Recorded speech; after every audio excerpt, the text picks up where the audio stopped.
Sindijustiça, Sindicato dos Trabalhadores e Trabalhadoras do Poder Judiciário do Estado do Rio Grande do Norte.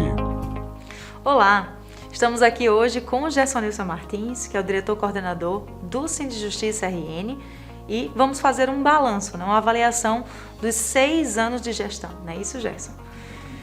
Como nós ainda vivenciamos esse momento de pandemia, estamos aqui nós dois de máscaras, mas eu vou pedir licença a vocês que nos assistem para retirar as máscaras. Nós estamos em um ambiente seguro e também com o distanciamento necessário. Então, o Gersonilson pode retirar a sua máscara. E como eu falei, vamos fazer hoje um balanço desses 6 anos de gestão, né? Isso, Gerson, quanta coisa para contar, né? Vamos começar pela database. Eu acho que a database apesar de ter sido no final da primeira gestão, né? Isso é um marco para os servidores e é uma batalha que vem desde o início da sua gestão, correto? Exato, Ananice. A database, ela tem uma história bem antiga, né? E recente em relação à nossa primeira gestão, porque a nossa greve de 2015, que durou mais de 60 dias, foi justamente com esse fim, né? A instituição da nossa database, e nós saímos dessa greve sem essa database, né? A greve foi declarada ilegal e nós não conseguimos obter essa database. 2016, quando nós assumimos, foi o último ano de gestão do desembargador que estava à frente do TJ em 2015, no ano da greve. E foi um ano que a gente praticamente não teve nenhum avanço, né? Os servidores tiveram muitas perdas nessa gestão, que a gente não gosta nem de lembrar, né? Porque foram perdas que até hoje refletem na vida de todos os servidores.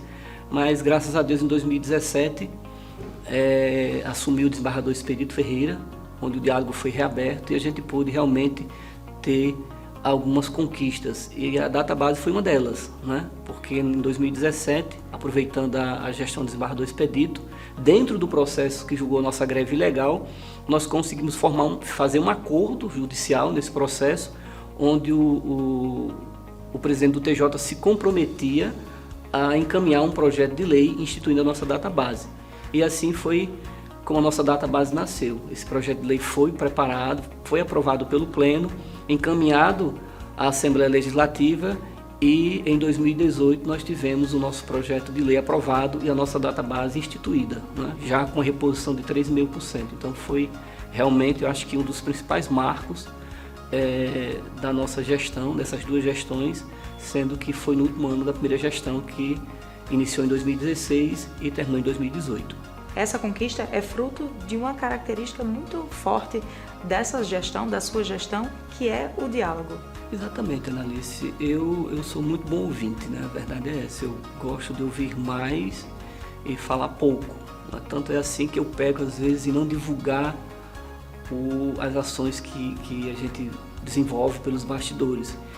E ao assumir o sindicato em 2016, como eu falei para você anteriormente, a gente vinha de uma greve de mais de 60 dias, né, em 2015.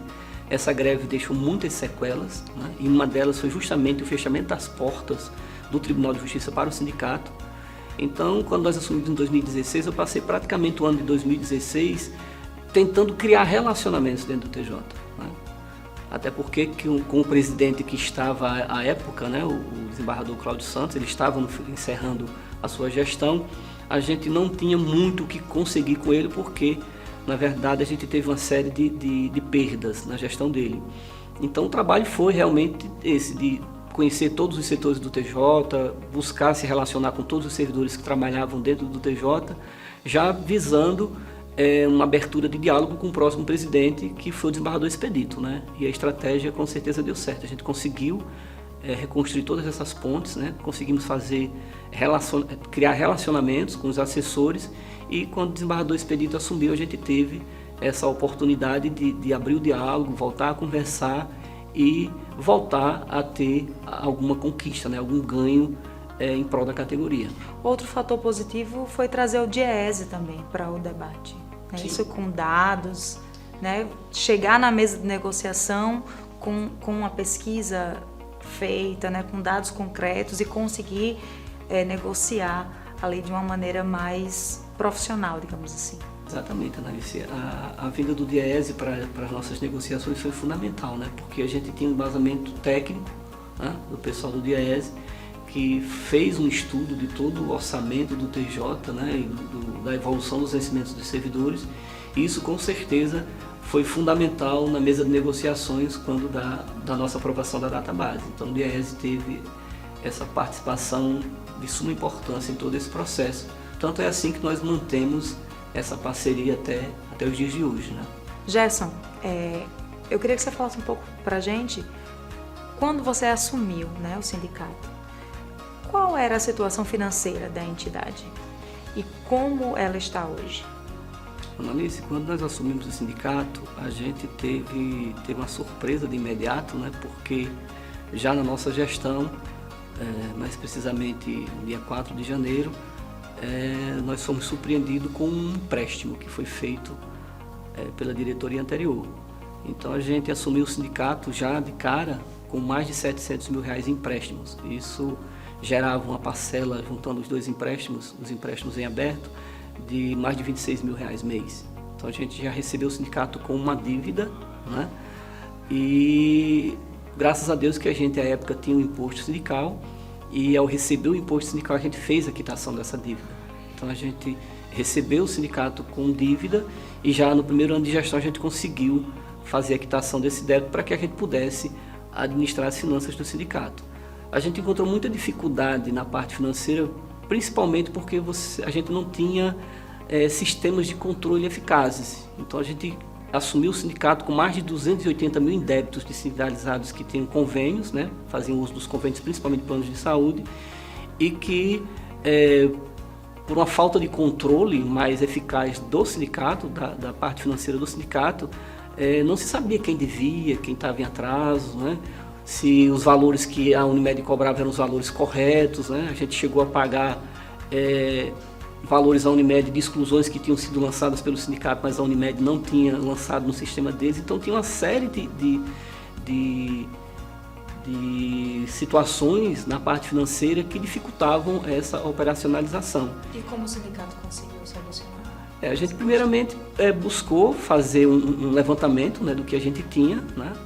Buscamos uma consultoria contábil para a gente ter uma ideia da situação que a gente estava vivendo, e no decorrer da gestão a gente conseguiu fazer esse mapeamento, né, das verdadeiras dívidas que o sindicato tinha, os créditos que tinha, né, através dessas consultorias, dessas assessorias técnicas contábeis, e a gente conseguiu a partir daí enxugar, né, sanear todas as dívidas do sindicato e reduzir gastos, né, porque orçamento é uma coisa simples, se você está no vermelho, então você tem que gastar menos, ou arrumar fontes de rendas que possam aumentar esse orçamento para que você possa manter o equilíbrio. Como a gente não pode aumentar a receita, né, porque a gente fica restrito à contribuição mensal dos sindicalizados, então a nossa única saída foi fazer cortes, né, em despesas. Então a gente parou de fazer viagens, a gente concentrou realmente em identificar quais eram os problemas que a gente tinha na parte financeira, para a partir daí a gente conseguir atacar um a um e conseguir fazer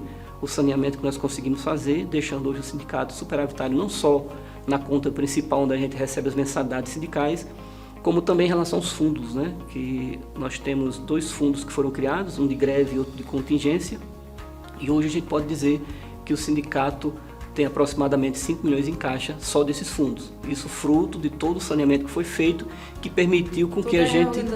Exatamente, que permitiu com que a gente separasse todos esses valores e fizesse as reservas estatutárias que são exigidas, né, para esses valores. Então hoje a gente pode dizer que o sindicato está financeiramente saudável, né, e que a próxima gestão não terá nenhum problema em fazer essa administração, porque todas as dificuldades pelas quais nós passamos, nós encontramos soluções e estamos deixando isso no manual de procedimentos, né? Qualquer dúvida que tiver, tem um manual de procedimentos com passo a passo para que os próximos gestores não tenham as mesmas dificuldades, né, e cometam os mesmos equívocos que porventura a gente tenha cometido ao longo dessas 2 gestões. E para complementar, né, toda essa reorganização financeira, a entidade ainda entregou para os servidores agora, esse ano, o portal de transparência, né? Isso, Gerson?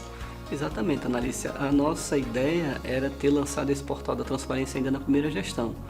Como todo o processo de mapeamento e enxugamento das contas do sindicato ultrapassou essa primeira gestão, né, e a gente teve agora na segunda gestão praticamente 2 anos de pandemia, então isso atrapalhou bastante os projetos que a gente tinha, mas graças a Deus a gente conseguiu, né, está conseguindo entregar esse segundo mandato com o Portal da Transparência no ar, né? Lá os servidores vão poder acompanhar mês a mês a evolução das reservas estatutárias, que nós temos 3, né? O fundo de contingência, o fundo de greve e a reserva do Conjustiça, que é o nosso congresso realizado trienalmente, além das contas corriqueiras que o sindicato faz mensalmente, né? Então, todo sindicalizado acessa lá a área do sindicalizado e ele vai ter acesso a esse portal da transparência para acompanhar de fato o que é que tem em caixa no sindicato e como esse dinheiro está sendo utilizado. Então esse foi com certeza outro marco muito importante que a gente vai deixar, né, no sindicato e que também vai facilitar muito a vida dos próximos gestores, né? Sim, é um instrumento, como você mesmo falou, para que os servidores utilizem cotidianamente para acompanhar o que está sendo feito, né? Onde que o dinheiro do servidor está sendo de fato empregado. Exatamente, até para a própria gestão, né? Porque como a gente criou um sistema interno na nossa contabilidade, onde a gente consegue gerar relatórios, né? Então a própria gestão vai saber onde é que está se gastando mais, onde é que está se gastando menos, onde é que está deixando de entrar recursos, né? Ele vai saber se tiver algum déficit, o que é que gerou esse déficit, então vai facilitar demais a gestão, principalmente do diretor financeiro que irá utilizar essa ferramenta com certeza. E esse trabalho de reestruturação financeira foi tão bem feito, né? Fizeram tão bem o dever de casa que foi possível investir, né? A entidade, nesses 6 anos, fez uma reforma, tanto na área de lazer, que eu acho que é a mais significativa, que eu, como estava aqui, acompanhei. De fato, a área de lazer não tinha a menor condição de uso, né? E hoje os servidores podem utilizar a área de lazer, e a reforma da sede administrativa. É verdade, Analice. A nossa área de lazer, a gente fez uma primeira reforma em 2017, né? Porque em 2016 a gente fez nossa confraternização de final de ano e tivemos que contratar um local fora para receber nossos sindicalizados, e a gente viu que a gente gastou um valor muito significativo para fazer um churrasco em uma área semelhante à que a gente tinha na Zona Norte. Então em 2017 a gente já começou a fazer algumas reformas estruturais no COSEC, né? E no final do ano de 2017 a gente fez a nossa primeira confraternização de final de ano lá. E em 2018 a gente deu continuidade, porque reforma é sempre assim, você acha que vai fazer reparar uma parede, quando você menos espera tem que derrubar a parede e construir outra.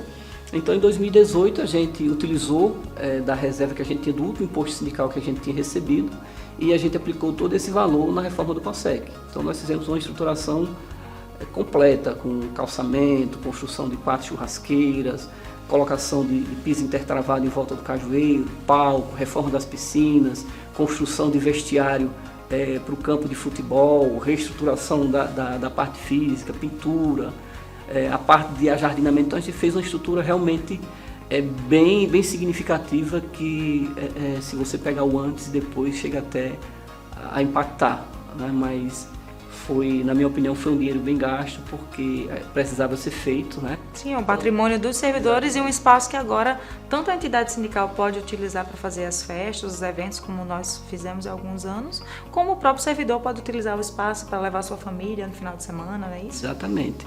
E essa reforma fez com que o imóvel também valorizasse muito, né? Então você gastou aí em torno de 400, 500 mil reais em toda essa reforma, e hoje o imóvel está avaliado em mais de R$1,5 milhão. Então, de certa forma, foi uma reforma e investimento ao mesmo tempo, né? Sim. Gerson, em 2020, né, todos nós fomos atingidos aí com a pandemia, que, enfim, pegou o mundo inteiro. E o sindicato agiu de uma maneira muito rápida, né, para atender uma necessidade dos servidores que permaneceram trabalhando, até para suprir uma necessidade que deveria vir do Tribunal de Justiça e que não veio, né?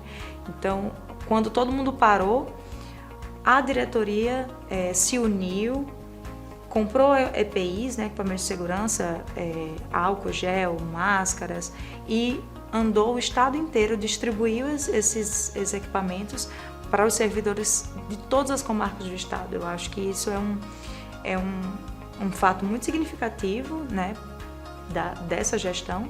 E eu queria que você falasse um pouco sobre isso, né, esse trabalho que foi desenvolvido no ano passado.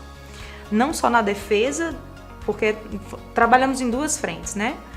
Em um lado, o Síndico de Justiça defendeu que os servidores permanecessem em teletrabalho, né, manter a segurança deles, mas aqueles que não tinham como, né, uma parcela permaneceu trabalhando, os oficiais de justiça permaneceram trabalhando, vocês deram o suporte para que essas pessoas continuassem trabalhando com o máximo de segurança possível.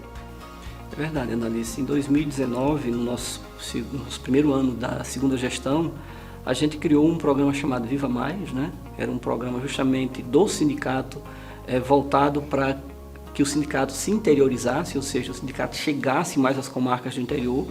Esse projeto foi dirigido por nossa diretora Zaira Sobreira, que ficou à frente, e Silvia Regina. Então, quando a pandemia chegou, a gente já tinha uma certa estrutura montada através do Viva Mais, né? Alguns trabalhos que a gente já vinha fazendo nas comarcas, e com a chegada da Covid a gente teve que se reinventar. Então, na verdade, quando a gente viu a urgência da situação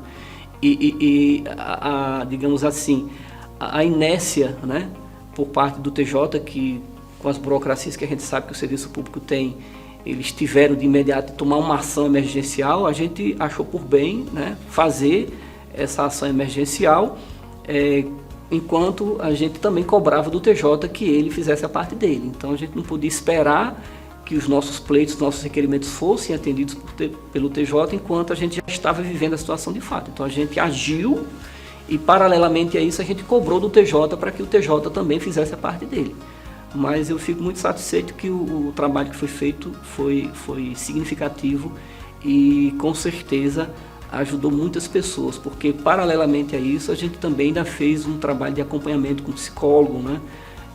Durante todo esse período tiveram muitas pessoas, né, que tiveram que ficar enclausuradas em casa, e essas pessoas precisavam de apoio psicológico para poder entender e suportar a situação que estava sendo vivenciada. Então a gente teve uma série de ações, não só distribuição de EPIs, mas também a parte de disponibilização de profissionais da área de psicologia e fisioterapia para dar esse suporte aos servidores, principalmente nas comarcas do interior. Falando de interiorização, vamos falar um pouco mais do Viva Mais.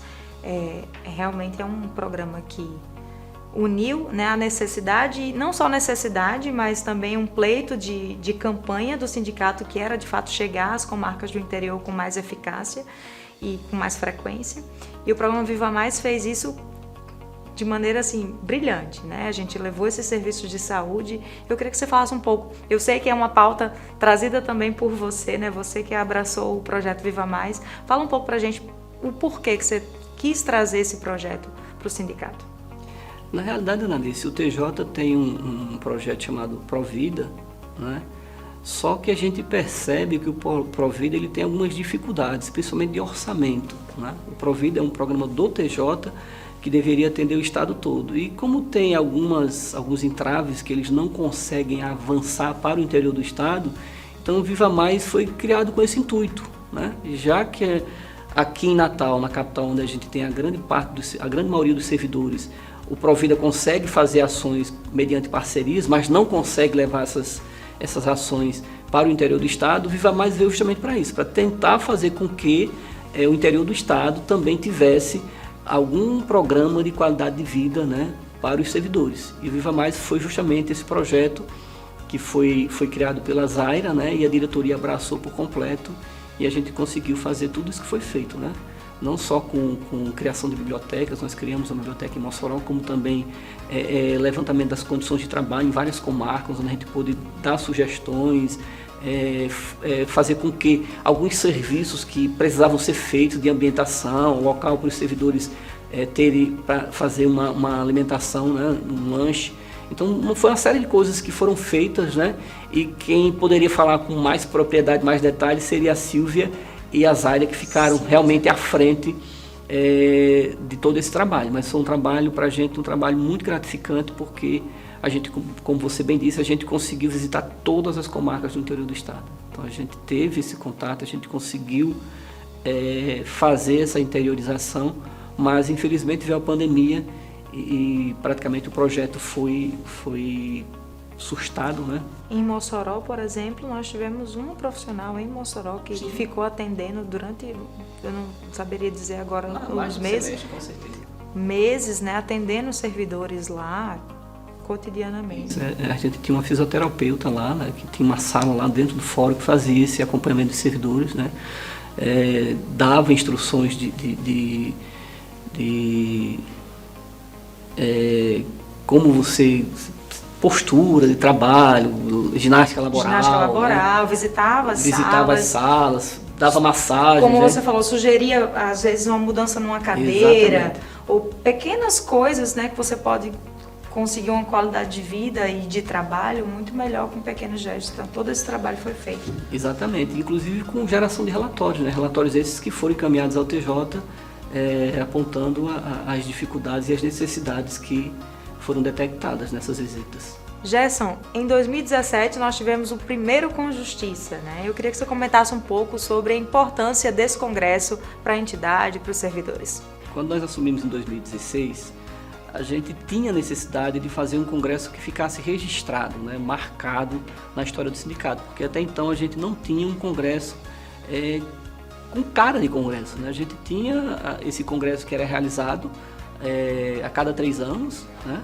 Obrigatoriamente toda a gestão tem que fazer um congresso dentro da sua gestão, e a gente não tinha registro de algo organizado, com característica de congresso, um local agradável, amplo, com palestrantes de renome internacional. Então a gente teve essa ideia de fazer um congresso nesses moldes. E a gente fez um congresso no Hotel Parque da Costeira, na Via Costeira, né, onde a gente trouxe palestrantes de renome nacional para esse congresso, e onde a gente conseguiu reunir mais de 160 filiados. Né? Então o congresso foi um congresso muito bom. A gente teve algumas reformas do Estatuto que foram feitas nesse congresso, e ficou registrado aí que o primeiro com Justiça, né, foi um congresso que entrou para a história de fato. Gerson, vamos falar um pouco sobre as lutas políticas, né? As lutas que o sindicato abraçou aí ao longo desses anos. Quais foram as principais? O sindicato tem participado de todas as lutas, não só locais como a nível nacional, né? Como eu falei, a gente de imediato buscou se integrar ao Fórum de Servidores, e a gente participou de várias lutas, né? Participamos da reforma trabalhista, participamos da reforma da Previdência, inclusive com várias palestras feitas com o técnico do DIEESE aqui nas regionais do Estado, para que os servidores tomassem conhecimento da gravidade que a reforma da Previdência traria para a vida dos servidores. E mais recentemente nós estamos enfrentando a reforma administrativa, né? A famosa PEC 32. Então a gente esteve sempre atuante, né? Juntamente com as federações, com os sindicatos aqui do Estado, e apesar da conjuntura não ser tão favorável para a nossa luta, mas a gente está na frente, está lutando, está resistindo, e algumas que conseguiram, como a reforma trabalhista, a reforma da Previdência, que foram aprovadas, se não fossem essas lutas, né, se não fossem esses embates, se não fosse essa coesão de forças entre sindicatos de base e federações, com certeza os efeitos teriam sido bem mais danosos. Né? Passou, mas não passou nos moldes como foram apresentados. Né? A prova disso é a reforma a reforma administrativa, né, que já vem se arrastando aí a longa data, querendo se aprovar de todo jeito, já foi emendada várias vezes, mas a gente está conseguindo, com esse trabalho de luta, né, conseguindo resistir, e até agora não foi aprovada. Mas o trabalho é esse, lutar sempre, porque se não lutar, com certeza o rolo compressor passa e acaba com tudo.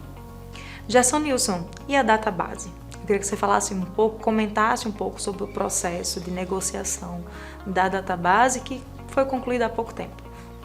Analice, como eu falei para você, a nossa database ela foi instituída em 2018, né?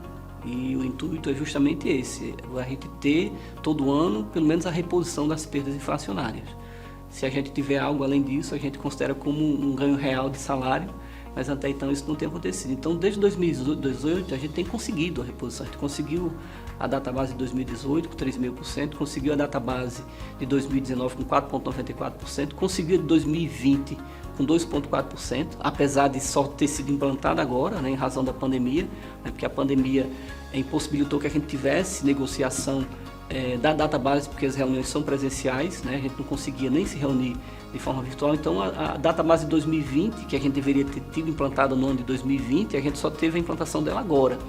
E em 2020 ainda teve a Lei 173 do governo federal, que trouxe uma série de imposições para os estados e municípios, né? Onde praticamente impede que você tenha qualquer aumento de folha de pessoal. Então a gente teve a negativa da database de 2020, mas nós continuamos insistindo com o TJ de encontrar alguma forma para que a gente possa ter a reposição desse período de 2021 adicionado ao nosso vencimento, né?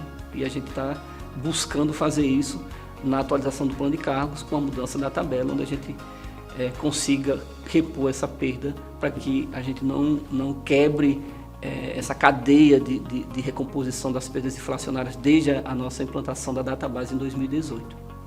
Gerson, e como é a situação dos outros estados com relação à negociação da database? Analise, inclusive, os outros estados, eu digo pelos estados dos servidores do judiciário nos estados, porque a gente acompanha através da nossa federação, da FENAJUDE, nós estamos numa situação confortável, né? Porque a gente tem estados aí que não teve reposição nem em 2019, né? Tem estados aí que estão brigando pela reposição de 2020, como é o caso de Alagoas. Alagoas está aí, inclusive, fazendo movimentos de paralisação justamente para ter a garantia da reposição da database deles de 2019 e 2020. O Santa Catarina tinha conseguido encaminhar um projeto para a reposição de 2020 e foi suspenso, né? Porque lá a database é dada para todos os servidores do Estado, pelo governo do Estado. E aqui no Estado a gente tem um exemplo, a gente tem nosso colega aqui do Ministério Público que estava há praticamente 3 anos sem ter a database deles concedida e vieram conseguir agora, 5.47, database de 2019 e 2020. Então, a gente conseguiu, né, com diálogo e mostrando, dizendo da possibilidade, com apoio, né, com o trabalho técnico do DIEESE, dando as diretrizes de como a gente fundamentar os pedidos que foram levados ao TJ, a gente tem conseguido manter as nossas databases. E como eu bem falei, a gente vai tentar, agora também com a ajuda do DIEESE, tentar repor esse 2021, né, que teve essa negativa em razão da Lei 173, a gente tentar fazer essa reposição dentro da atualização da nossa tabela de vencimentos. Gerson, uma das pautas que é muito cobrada pelos servidores e que vocês estão aí encampando ela com muita força nessa gestão é a atualização do plano de cargos, né? Como é que está essa situação? Analice, o nosso plano de cargos ele foi instituído em 2002, né? Então, de 2002 até 2010 a gente teve uma reposição de perdas, né, porque a gente não tinha database. Em 2010 a gente teve uma reposição. De 2010 até 2017 a gente não teve nada de reposição, então a gente acumulou uma perda aí da remuneração beirando os 60%. E em 2018 a gente teve a instituição da nossa database, que eu já falei anteriormente aqui. Só que o nosso plano de cargos, ele desde 2002, que ele não tem uma atualização. Ele teve algumas alterações específicas em artigos, né, por leis esparsas, mas a gente não teve uma atualização desse plano. A gente tentou fazer isso em 2018, na gestão do desembargador Expedito. Ele formou uma comissão onde foi debatida e foi criado um relatório fazendo a atualização do plano à época. Só que terminou a gestão dele em 2018 e esse relatório foi passado para a gestão seguinte. Só que a gestão seguinte não deu continuidade. O projeto foi arquivado, né? O relatório foi arquivado e a gente ficou sem atualização do nosso plano de cargos. Com a chegada dessa nova gestão, né, a gente mais uma vez insistiu no pedido para que fosse feita uma atualização do plano de cargos e fomos ouvidos. A atual gestão criou uma comissão para fazer a atualização do plano de cargos. E essa você mesmo, exatamente. Eu e o Nazi somos 2 membros do sindicato, né, e tem outros membros do TJ, com servidores do setor de recursos humanos, da Secretaria de Administração, da assessoria da presidência, né? Então, tem essa comissão que tomou por base o relatório de 2018. Então, a comissão que está discutindo a atualização do plano de cargos atualmente usou o relatório de 2018, né? Foram discutidos todos os pontos que ali estavam, porque ficou um plano ficou uma proposta de plano bem interessante, né, para o que a gente almejava, só que precisava ser atualizado, né, porque algumas coisas, depois dessa pandemia, muitas coisas mudaram. Então a gente tomou por base isso, tomou por base também o plano de cargos de Alagoas e do Rio Grande do Sul, que foi aprovado recentemente, que era o único estado que não tinha plano de carreiras ainda, né, do judiciário, e eles conseguiram aprovar, agora eles têm. E a discussão foi toda essa, toda a discussão foi feita em cima desse relatório de 2018. O relatório dessa comissão ainda não foi concluído, né? Nós da comissão estamos aguardando que esse relatório seja apresentado, mas os pontos, né, que nós levamos enquanto sindicato para a atualização desse plano foram 5 pontos principais, né? A gente levou a proposta de retorno do nosso anuênio, né, porque fizeram alteração do plano, era anuênio, e em 2015 o mesmo desembargador que causou a série de problemas durante a greve fez uma mudança, passou a ser quinquênio, então você tinha a aplicação de um percentual 1% por ano, agora você só tem a cada 5 anos. Então a gente pediu para o retorno do anuênio, a gente pediu para que a gente possa ter uma mudança na nossa tabela de vencimentos, né? Uma gratificação que a gente quer que a gente incorpore, e a gente tem um vencimento único que permita melhorias não só para a administração, como também para todos os servidores. A gente pediu a instituição de um adicional de titulação, né? Para que aqueles servidores que gostam de estudar, que têm especialização, mestrado e doutorado, eles passem a receber um percentual do seu vencimento pelo título que ele tem. A gente pediu o acréscimo de mais padrões à carreira, né? Porque o nosso plano de cargos, quando foi instituído, ele contava com 17 padrões, 17 níveis, né? Que você, ao final dos 35 anos de carreira, você chegaria ao último nível. E em 2010, quando a gente teve a reposição de algumas perdas, essa tabela foi alterada, ela desceu de 17 para 10 níveis. Então isso fez com que a grande maioria dos servidores chegassem muito rápido ao final de carreira. E a finalidade de um plano de carreira é você estimular o servidor a crescer na carreira para chegar no final de carreira, né? E esse estímulo, de certa forma, acabou, né? Então a gente pediu também que fossem criados mais níveis nessa atualização, que também foi atendido, né? Porque a ideia da administração é ter 20 níveis. E todos esses pontos foram discutidos, foram consensuados na comissão.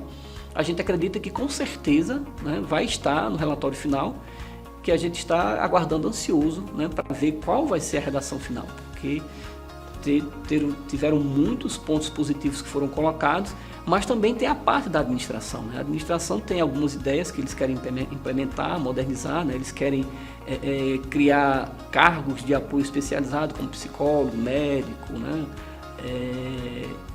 Assistente social, contador. Então tem todos essas alterações que a administração vai inserir dentro do plano e finalizar o relatório. E de posse do relatório é que a gente vai ter condições de dizer se o plano realmente atende às nossas expectativas ou se vai precisar ter mais algum ajuste antes de ser encaminhado à Assembleia Legislativa para ser votado. Mas a nossa expectativa é que esse relatório ele saia ainda até o recesso, pelo menos essa foi a promessa do presidente da comissão, Dr. João Afonso, que inclusive é juiz auxiliar da presidência. Então a gente está aguardando a apresentação desse relatório para que a gente possa de fato dizer que dessa vez a gente vai conseguir realmente atualizar nosso plano de cargos e a gente vai ter um plus, né? Vai ter um estímulo a mais para crescer na carreira. Então a gente está ansioso para ter acesso a esse plano. E otimista. E otimista, sempre otimista, porque se não tiver otimismo as coisas ficam mais difíceis, né, de você superar. Mas eu acredito que a gente vai ter boas notícias nessa atualização do plano de cargos. É claro que toda lei ela não vai agradar a todos, né? Que você vai ter situações que realmente vão ter que ser analisadas caso a caso e você tentar fazer com que a lei ela seja o mais benéfica para todos, né? Da forma mais ampla possível. Sabendo que vão ter algumas situações que infelizmente não poderão ser sanadas, mas que seja algo que traga o menor prejuízo possível, né? A gente quer que os benefícios sejam os maiores possíveis, porque o servidor estimulado, bem tratado, ele vai produzir mais, ele vai dar um retorno à altura do que a sociedade merece, né? Que é realmente a nossa finalidade maior, é a prestação jurisdicional. Então, se a gente está estimulado, está animado, a gente vai fazer um trabalho de melhor qualidade, ainda mais, né? Porque é obrigação nossa já fazer, mas se você tem um estímulo, você tem um brilho no olho, você com certeza consegue produzir mais e melhor. E para encerrar, estamos chegando aí ao finalzinho, né, dessa segunda gestão. Eu queria que você falasse um pouco sobre a sua avaliação mesmo, sua avaliação pessoal desses 6 anos de gestão. Bem, Analice, eu tenho como positiva, né? Nós tivemos aí 6 anos de gestão, mas tivemos praticamente 2 anos que a gente não pôde praticamente contar, né? Devido à pandemia. Então a gente teve uma primeira gestão, que eu acredito que a gente conseguiu atingir a maioria das metas que nos fizeram ser candidatos ao sindicato.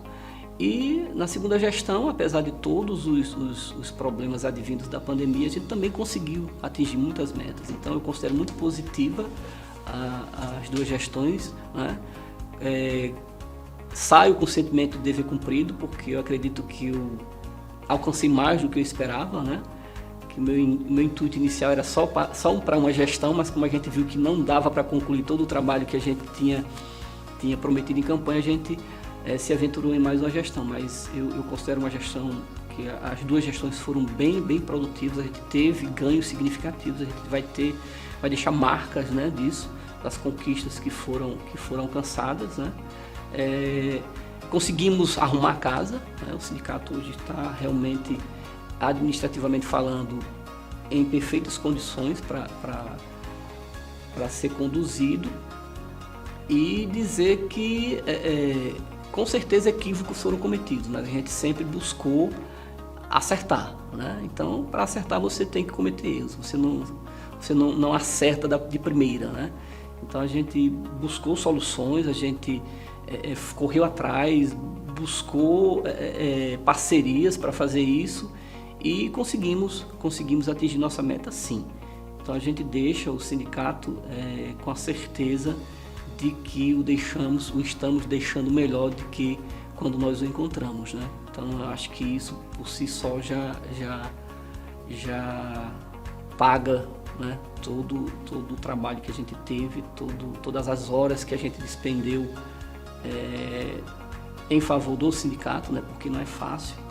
Quem é dirigente sindical sabe que não é fácil, você tem que abrir mão da sua vida pessoal em detrimento da sua vida sindical. E eu quero dizer que o aprendizado foi muito bom, eu aprendi muito com isso, eu cresci muito com isso, e me sinto satisfeito e com o sentimento de dever cumprido. Ok, é isso, nós encerramos aqui o primeiro diálogo, né, de debate sobre o balanço dessas 2 gestões. Teremos uma outra conversa especificamente sobre o departamento jurídico. Gersonilson, muito obrigada. Nada, não, eu que agradeço o convite para esse debate e dizer a todos que a nossa gestão termina agora, 31 de dezembro, mas eu vou continuar sendo um sindicalizado que dessa vez já está na base, né? E que eu puder ajudar, eu estaria à inteira disposição de qualquer um de vocês.